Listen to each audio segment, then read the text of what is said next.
Starbucks, burger king, McDonald's India में कर लो, लोग ऐसे आपको ऐसे नज़रों से देख लेंगे कि भाई आप फांसी लगा के मर जाओगे, आपको ऐसे नज़रों से। पर स्मार्ट वर्क भी करना पड़ेगा, हार्ड वर्क भी करना पड़ेगा। आप इंडिया में बताओ कि इंडिया में 15,000 से 20,000 स्टार्टिंग सैलरी है भाई। 15 मेल रोबोटिक्स, ये अगर आपको इसके बारे में आइडिया नहीं है, इसके अलावा भी ज़िंदगी है भाई, दुनिया है इसके अलावा भी, और लोगों ने पैसा बनाया है। इंस्टाग्राम रील्स, यूट्यूब पे जो देखते हो फैंसी लाइफ, वो नहीं है भाई। अगर आपको कुछ बड़ा बनना है तो वो सब आपको भूलना पड़ेगा। हार्ड वर्क यहाँ पे भी है, आपको बात समझना पड़ेगा। जो आप hello guys, welcome back to my YouTube channel.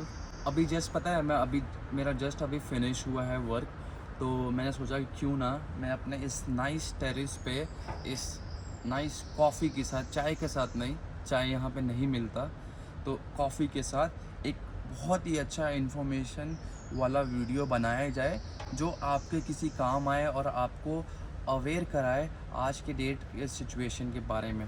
तो आपने इस वीडियो का थंबनेल देख ही लिया होगा और आप समझ में आ गया हो कि मैं इस वीडियो में किस चीज़ के बारे में बात करने वाला हूँ। और इस वीडियो में मेरे को अपना प्रूफ देने की ज़रूरत नहीं कि how much I love India. I can say that I am proud Indian. Bharat माता की जय, जय हिंद, वंदे मातरम, सब कुछ। इवन मेरे पापा 27 ईयर्स तक आर्म फोर्सेस में सर्व किए थे। मैं खुद एक डिफेंस एस्पिरेंट रह चुका हूँ, तो मुझे अपनी आइडेंटिटी और मेरे को अपना प्रूफ करने की ज़रूरत नहीं है। I am well aware about my things.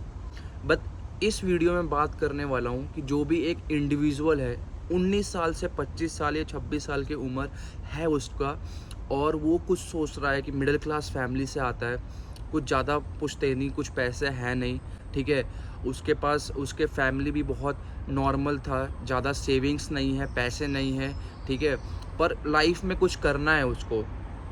तो क्या आज के डेट में भी इंडिया में रह के करना सही है, या वो आप को इंडिया से बाहर निकल के, ठीक है, चाहे वो कोई भी कंट्री, मैं ऐसा नहीं बोल रहा कि आप यूके, इंग्लैंड या स्कॉटलैंड ही आ जाओ, you can go anywhere in the world, क्या उसको जाना चाहिए कि नहीं जाना चाहिए? क्लियर कर दूंगा कि जो लोन लेते हैं हम लोग, या जो हम अपने ऊपर इन्वेस्ट करते हैं, क्या वो सही में वर्थ इट रहता है? और स्पेसिफिकली आज के सिनेरियो में जो हमारा इंडियन जो हो गया 1.5 बिलियन का पॉपुलेशन हो गया है, क्या उसमें अभी भी सक्सेस है? और देखो, एक और बात बता रहा हूँ, ये उनके लिए भी वीडियो है जो ऑन एन एवरेज जो स्टूडेंट्स है, ठीक है, जिनके पास स्किल्स है, जिनके पास जो माइक्रोसॉफ्ट, अमेज़न, गूगल, एप्पल में जो काम कर रहे हैं, इंडिया में कर रहे हैं भाई, अच्छा काम कर रहे हैं, ठीक है, पर वो 1% ही है। पर यहाँ पे तो जो 150 बिलियन की बात कर रहा हूँ, 1.5 बिलियन की बात कर रहा हूँ, इसमें 99% जनता भी तो आती है, और अभी इंडिया में सबसे ज़्यादा यूथ है, और इनको समझ में नहीं आ रहा। प्लेसमेंट होने के बाद, इंजीनियरिंग करने के बाद नॉर्मल 2.5 लाख, 3 लाख, 3.5 लाख का पैकेज मिल रहा है। सरकारी नौकरी में ऐसे लाइन लगी है कि भाई कहीं पता नहीं लूट मच गई है सोने की, पैसों की, कि किसी ने बड़ा खजाना खोल दिया हो, लोग एकदम मरे जा रहे हैं, कोई व्यवस्था नहीं है, कुछ भी नहीं है। क्या, जैसे मैं 3 साल पहले इंडिया से बाहर आया था अपने फ्यूचर को बेटर करने के लिए, अपने फाइनेंशियल को अच्छे करने के लिए, अपने लाइफ में स्टेबिलिटी लाने के लिए, और दुनिया देखने के लिए, ठीक है, एक्सपोजर लेने के लिए, दूसरा कल्चर एक्सप्लोर करने के लिए। After all this is only one life. और आपको एक और डिस्क्लेमर मैं इस वीडियो में दे देता हूँ। बाहर की कंट्रीज़ में, वेस्टर्न कंट्रीज़ में निकलने, यूएसए, कनाडा, जर्मनी में बाहर जाने का, शिफ्ट होने का मतलब ये नहीं होता कि आपकी लाइफ एकदम ग्लैमरस हो गई, आप एकदम लग्जरियस लाइफ जी रहे हो, आप होटल में जी रहे हो, नहीं। हार्ड वर्क यहाँ पे भी है, आपको बात समझना पड़ेगा। जो आप इंस्टाग्राम रील्स, यूट्यूब पे जो देखते हो फैंसी लाइफ, वो नहीं है भाई। अगर आपको कुछ बड़ा बनना है तो वो सब आपको भूलना पड़ेगा।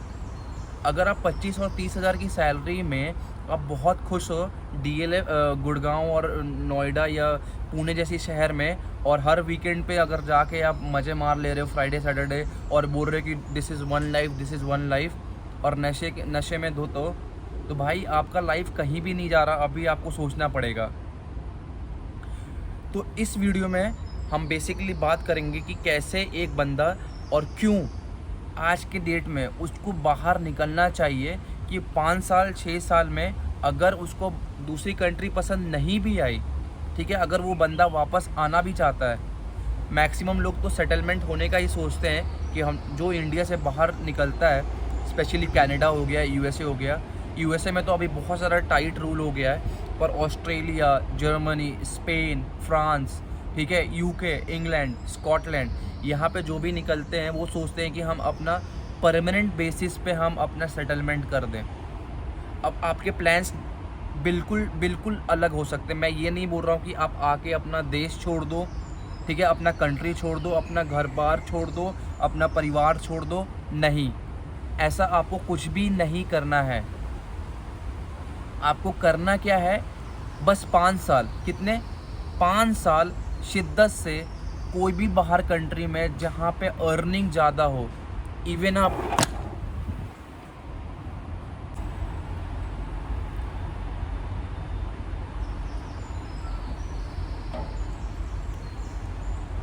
और जैसे कि मैंने स्टार्टिंग के वीडियो में बात किया था कि एवरेज स्टूडेंट्स, ठीक है, जो एवरेज माइंडसेट वाले जो लोग होते हैं ना, आपको यहाँ पे आते ही हर चीज़ नहीं मिल जाएगा भाई, और आपको एक्सपेक्ट भी नहीं करना चाहिए, ठीक है। हर चीज़ टेस्ट करती है इस दुनिया में, इस लाइफ में। आपका पेशेंस, आपका कैरेक्टर, सब कुछ टेस्ट होता है। चाहे वो कोई स्पोर्ट्स हो, चाहे वो म्यूज़िक इंडस्ट्री हो, चाहे डांस हो, चाहे कुछ भी हो भाई, हर चीज़ में पेशेंस चाहिए होता है इंसान को, परसीवरेंस चाहिए होता है, वो स्ट्रॉन्ग कैरेक्टर, इंटीग्रिटी वाला चाहिए होता है, तब आप आगे बढ़ पाते हो। तो जब आप बाहर की कंट्रीज़ में भी जाओगे, आप अगर हाईली स्किल्ड नहीं हो, अगर आपको एआई, सॉफ्टवेयर डेवलपर, आप डेटा साइंस, ठीक है, आर्टिफिशियल इंटेलिजेंस, मशीन लर्निंग, ठीक है, एआई एमएल, रोबोटिक्स, ये अगर आपको इसके बारे में आइडिया नहीं है, इसके अलावा भी ज़िंदगी है भाई, दुनिया है इसके अलावा भी, और लोगों ने पैसा बनाया है। सबसे बेस्ट एग्जांपल देता हूँ, यहाँ पे यूके में एक विंगस्टॉप करके कंपनी है, ठीक है। अब विंगस्टॉप क्या एक प्रॉपर अमेरिकन कंपनी है, पर यहाँ पे ये लोग यूके में आए। इसका एक पार्टनर हरमन सहोटा करके भी है, जो कि प्रॉपर एक इंडियन ओरिजिन है। अब आप गेस नहीं करोगे, ये फूड इंडस्ट्री है, और फूड इंडस्ट्री सबसे टफ इंडस्ट्री मानी जाती है इस दुनिया में भाई, सबसे टफ। और उसमें अभी जस्ट रिसेंटली मैं एक न्यूज़ पढ़ रहा था, बहुत बिजी होता है इनका मार्केट, $400 मिलियन का इनने इक्विटी, प्राइवेट इक्विटी शेयर किया है, सेल किया है एक यूएसए कंपनी में। वो बहुत बड़ा नंबर है, पर आप छोटे से भी स्टार्ट कर सकते हो। अब आप इंडिया में बताओ कि इंडिया में 15,000 से 20,000 स्टार्टिंग सैलरी है भाई, 15,000 20,000 सैलरी स्टार्टिंग है। आप एक HP ले लो, ठीक है, आप TCS ले लो, ठीक है, आप इन्फोसिस ले लो, विप्रो ले लो। यहाँ पे 2002 में भी जो सैलरी थी, बेसिक सैलरी थी, वो आज के 2025 में भी सैलरी है। और टॉप CEO, टॉप डायरेक्टर्स और जो टॉप पे लोग बैठे हैं, उनकी जाके सैलरी इंक्रीमेंट और देख लो। ये सब क्वेश्चंस हमारी मीडिया नहीं पूछती है, ये सब क्वेश्चंस हमारे लीडर्स नहीं पूछते हैं। और जो लोग ये जो क्वेश्चन पूछते हैं इनके बारे में, उनको लेफ्टिस्ट, उनको बोल दिया जाता है कि ये बंदा देशद्रोही है, इसको बंद करो, उनको दबा दिया जाता है, मार दिया जाता है या अलग कर दिया जाता है। बाकी सब मुद्दे उठा लो भाई अपने देश में। मैं अभी भी बोल रहा हूँ, भारत माता की जय भाई, मेरे को अपने मुल्क से, मेरे को अपने कंट्री में ही वापस आना है, पर कुछ चीज़ें हम अभी चेंज नहीं कर सकते, आप चेंज नहीं कर सकते। मेरा ये पूरा मोटिव इस वीडियो बनाने का है कि how you will become financially stable, कि 35-40 साल की उम्र में आपको 12 घंटे 10 घंटे काम नहीं करना पड़े। आप दूसरे कंट्री में जाओ, हार्डवर्क करो, 10 साल बिजनेस सेटअप करो, अपना कुछ ऐसा कुछ सेटअप करो, रियल एस्टेट में इन्वेस्ट करो कि आपको जब आपकी एज उतनी तक पहुंचे तो आपका 1.5 लाख 2 लाख 3 लाख 4 लाख रुपया आपको बिना आपके वहाँ पे जाए आपके बैंक अकाउंट में आ जाए। और ये चीज़ इंडिया में भी हो सकती है, पर कितने % में हो सकती है आपको भी पता है। 1.5 बिलियन वाला पॉपुलेशन वाला कंट्री है। और एजुकेशन की बात कर लो, हम हमारे इंडिया में एजुकेशन के बारे में, मिनिमम वेज के बारे में, हमारे जो कॉलेजेस हैं उसमें पार्ट टाइम जॉब्स का कॉन्सेप्ट है ही नहीं भाई। पार्ट टाइम जॉब्स हमें नहीं पता।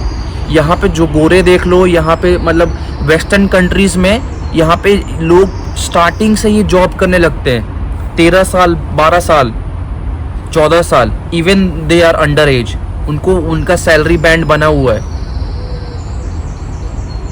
और हमारे में क्या, हमारा कल्चर, फिर अगेन मैं अपने कल्चर को क्वेश्चन नहीं कर रहा हूँ यहाँ पे, मैं एक आपको ट्रूथ बता रहा हूँ, मैं एक कंपेयर कर रहा हूँ कि क्यों वेस्टर्न कंट्रीज़ हमेशा डेवलप करते जाती हैं और क्यों हमारे इंडियन आज के डेट में भी, जो हम लोग 4th लार्जेस्ट कंट्री इकोनॉमी बन गए हैं वर्ल्ड में।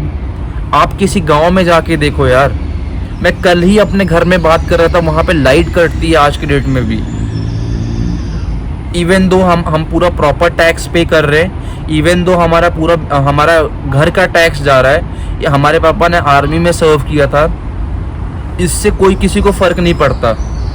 और दो लोग को इस अपने इंडिया में कभी भी किसी को फ़र्क नहीं पड़ेगा। वो क्या है, एक पॉलिटिशियंस और एक रिच लोग भाई। ये लोग हमेशा ही टॉप पे रहेंगे। पिसेगा कौन? मिडिल क्लास और लोअर मिडिल क्लास हमेशा पिसता है। तो ये आपको अपने आप से क्वेश्चन करने की ज़रूरत है, ठीक है, कि क्या मेरे को ज़िंदगी भर वही 25,000 30,000 35,000 में स्टार्टिंग करना है? अब मुझे आपको एग्जांपल देता हूँ, ठीक है। सपोज़ कि एक बंदा TCS या इन्फोसिस या विप्रो में काम करता है गुड़गांव में, कोई भी आप ले लो, ठीक है। उसके बाद वो प्रॉपर वहाँ पे नॉर्मल आज के डेट में 10 से 15,000 9,000 तो रेंट ही है भाई यहाँ पे। तो आप कितना सेविंग कर लोगे? आप कितने साल में अपना म्यूचुअल फंड आप अपना इन्वेस्टमेंट कर पाओगे? अपने पेरेंट्स को घुमा पाओगे? अपने लिए कुछ कर पाओगे? आपके कितने परसेंट, मैं बता रहा हूँ, कितने 99% या इतने परसेंट लोग तो इतने हैं जो सैलरी बाई सैलरी के लाइफ जी रहे हैं भाई। मतलब कि अगले महीने मेरे को 30 तारीख की मेरे को सैलरी मिलेगी, तब मैं अपना रेंट या अपना कुछ कर पाऊंगा। मैं ये नहीं बोल रहा कि यहाँ पे भी लोग नहीं है भाई, यहाँ पे भी आपको फाइट करनी पड़ेगी। यहाँ पे भी रियलिटी ऐसी है कि कोई भी आपको बैठे बिठाए जॉब नहीं दे देगा। पर अगर आप एक ऐसे इंडिविजुअल हो कि जिसको अपने लाइफ में कुछ करना है, वो बैरियर ब्रेक करना है, एक बोलते हैं ना कि एक जनरेशन में एक ऐसा बंदा आता है जो आगे आने वाली पीढ़ी चेंज कर देता है, तो इंडिया में भी लोग वो कर रहे हैं ऐसा। मैं ये बिल्कुल डिनाइल मोड में नहीं हूँ कि Indians are the best, they are fucking best. Top CEO ले लो, टॉप CFA ले लो, टॉप CMO ले लो, वहाँ पे इंडियंस ही हैं। पर जो हमारा मिनिमम वेज है, जो हमारा लेबर जो वेजेस है, क्या हम उसको डिफाइन कर पा रहे हैं? जो हम 4th लार्जेस्ट इकोनॉमी बोल रहे हैं, क्या उसके ऊपर हमारे पार्लियामेंट में, हमारे असेंबलीज में, हमारे मीडिया हाउसेस में डिस्कशन हो रहे हैं कि हमारे इंडिया में एक मिनिमम वेज होना चाहिए? क्या हमारे एंटरप्रेन्योर्स, जो हमारे जो बड़े बड़े स्टार्टअप्स हैं, बैंगलोर हो गया, हैदराबाद हो गया, गुड़गांव हो गया, क्या यहाँ पे पार्ट टाइम जॉब्स का कॉन्सेप्ट आ रहा है कि स्टूडेंट जब एक जॉब अपने पढ़ाई कर रहा है उस टाइम कोई पार्ट टाइम जॉब्स कर पाए? Starbucks, burger king, McDonald's India में कर लो, लोग ऐसे आपको ऐसे नज़रों से देख लेंगे कि भाई आप फांसी लगा के मर जाओगे, आपको ऐसे नज़रों से।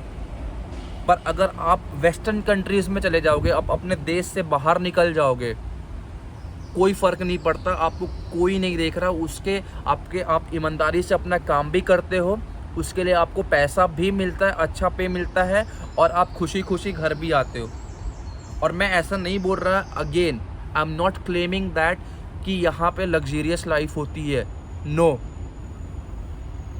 पर वही जो मेहनत आप इंडिया में करते हो, अगर वही शिद्दत से वही अगर आपने एथिक, और इंडियंस के पास बेस्ट वर्क एथिक्स होता है, बेस्ट, अगर वही माइंडसेट लेके अब बाहर आप कंट्रीज़ में निकलते हो, आई ट्रस्ट यू कि you are the first one that will be changing the destiny of your generational.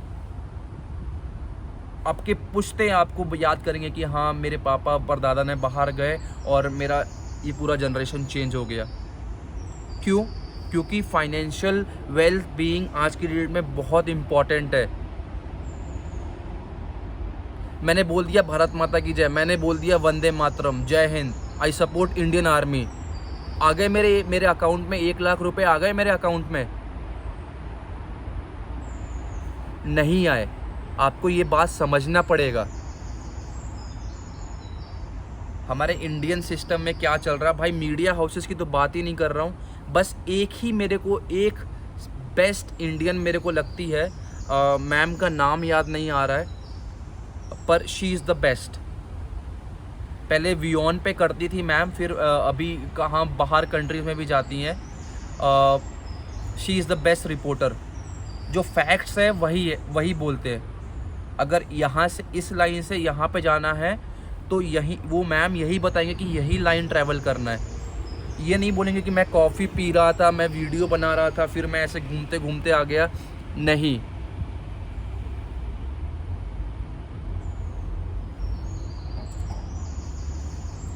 किसी भी देशभक्त या कोई भी जो पैट्रियट है उसके खिलाफ ये वीडियो नहीं है। ये वीडियो उनके लिए है, यूथ के लिए है, कि अपने आप से क्वेश्चन करें हम कहाँ पे हैं आज की डेट में, हमें क्या अपनी कंट्री से बाहर निकलना चाहिए,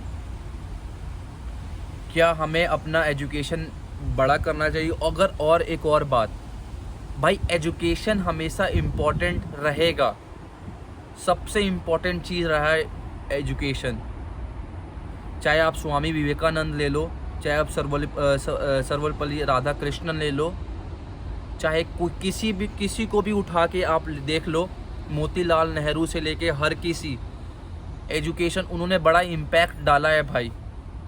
अब मैं ये नहीं बोल रहा कि कौन नेगेटिव है कौन पॉजिटिव है, पर अगर आप आपके पास एक एजुकेशन रहता है ना, तो आपके पास वो परसेप्शन आ जाता है, आप डिसीजन मेकिंग वाले रह जाते हो। तो आपसे मेरा यही दरख्वास्त है, आपसे एक यही क्वेश्चन है कि आप डिसीजन लो भाई।